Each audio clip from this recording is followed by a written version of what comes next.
할렐루야. 사랑하는 대강의 가족 여러분, 오늘 하루도 하나님의 말씀과 동행하는 삶이 되길 소망합니다. 오늘 함께 나눌 하나님의 말씀은 로마서 15장 7절 말씀입니다. 그러므로 그리스도께서 우리를 받아 하나님께 영광을 돌리심과 같이 너희도 서로 받으라. 아멘.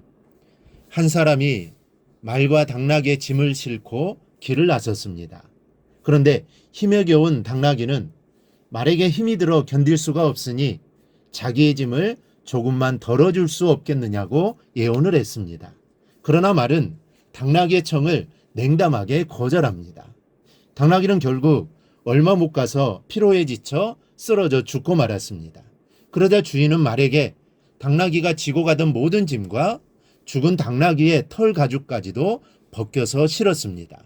그러자 말은 울상이 되어 혼자 중얼거렸답니다. 내 잘못이다. 내가 당나귀의 짐을 조금이라도 덜어주었던들 이렇게 도맡지 않아도 되었을 텐데. 오늘 본문에서 바울은 우리에게 서로 받으라고 교훈합니다. 이 받는다라는 말은 내 안에 놓고 생각한다는 뜻입니다. 짐을 진 그 사람의 심정을 내 안에 놓고 생각해 보는 것입니다. 그러면 행동이 달라집니다. 또 그 사람의 눈물을 내 안에 놓고 생각하는 겁니다. 그러면 그 슬픔을 내 슬픔처럼 생각하는 것이죠. 그럴 때 슬픔은 반으로 줄어듭니다. 똑같은 말도 안에 놓고 생각하면 다 이해가 되지만 밖에 놓고 생각하면 오해가 됩니다. 이 같은 일을 하면서도 서로가 서로를 안에 놓고 생각하면 하나가 되고 협력이 되어 못할 일이 없지만 밖에 놓고 생각하면 마음에 시기와 질투가 생기고 또 분열이 되고 대립이 생겨 아주 작은 일도 할 수 없게 됩니다. 여러분, 이 서로를 안에 놓고 생각할 수 있어야 합니다. 기독교 신앙의 기초는 서로를 받는 것을 배우는 데서부터 시작됩니다. 이것을 배우지 못하면 하나님께서 기뻐하시는 일은 전혀 할 수 없는 사람이 되어버리고 맙니다. 본문은 이렇게 말씀합니다. 그리스도께서 우리를 받아 하나님께 영광을 돌리심과 같이. 예수님께서 우리를 받으셨다는 것은 우리를 당신의 안에 가져다 놓으셨다는 겁니다. 죄와 허물로 가득하고 어느 한 구석도 예쁜 구석이 없는 패역한 우리를 주님께서 그대로 받아 자신의 안에 두셨다는 것입니다. 이 십자가를 지실 때 우리는 주님의 안에 있었습니다. 그래서 고통과 죽음은 주님께서 대신 겪으시고 생명과 큰 기쁨은 우리가 대신 받았습니다. 이것이 바로 십자가의 정신입니다. 그러니 우리도 서로 받아야 합니다. 주님께서 우리에게 크게 강조하신 것은 두 가지로 말할 수 있습니다. 바로 사랑과 전도입니다.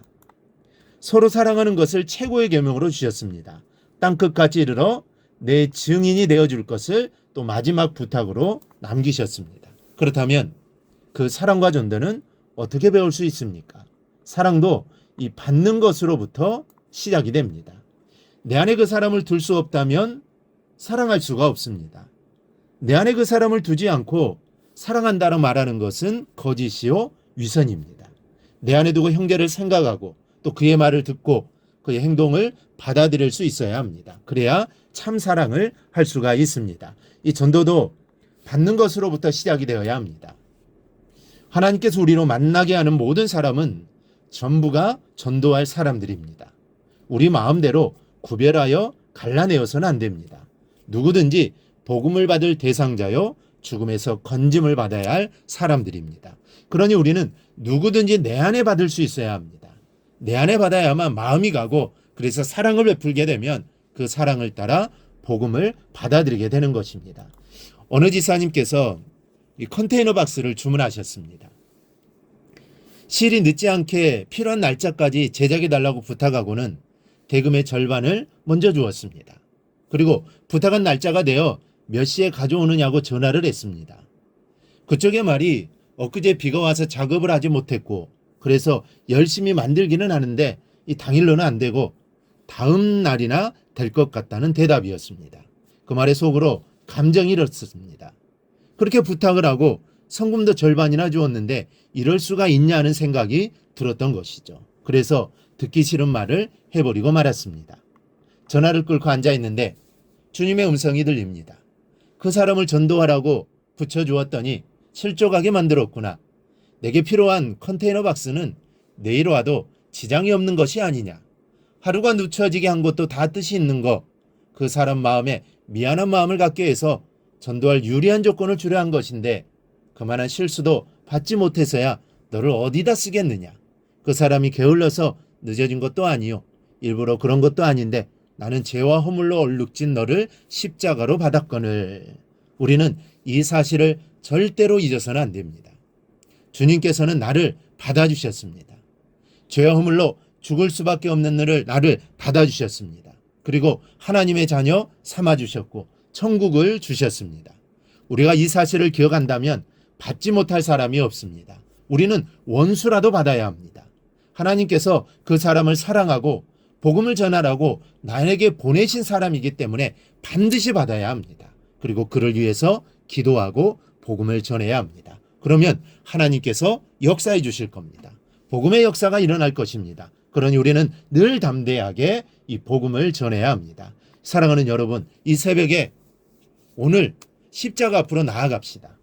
십자가 앞에 나아가서 서로 받는 법을 배웁시다. 배워서 사랑과 전도를 온전하게 이루는 성도들이 되기를 바랍니다. 그리하여 하나님의 뜻을 이루는 하루가 되기를 예수님의 이름으로 축원합니다. 오늘 묵상한 말씀을 굳게 잡고 삶으로 실천하며 살아내는 대강의 모든 성도들이 되기를 축복합니다.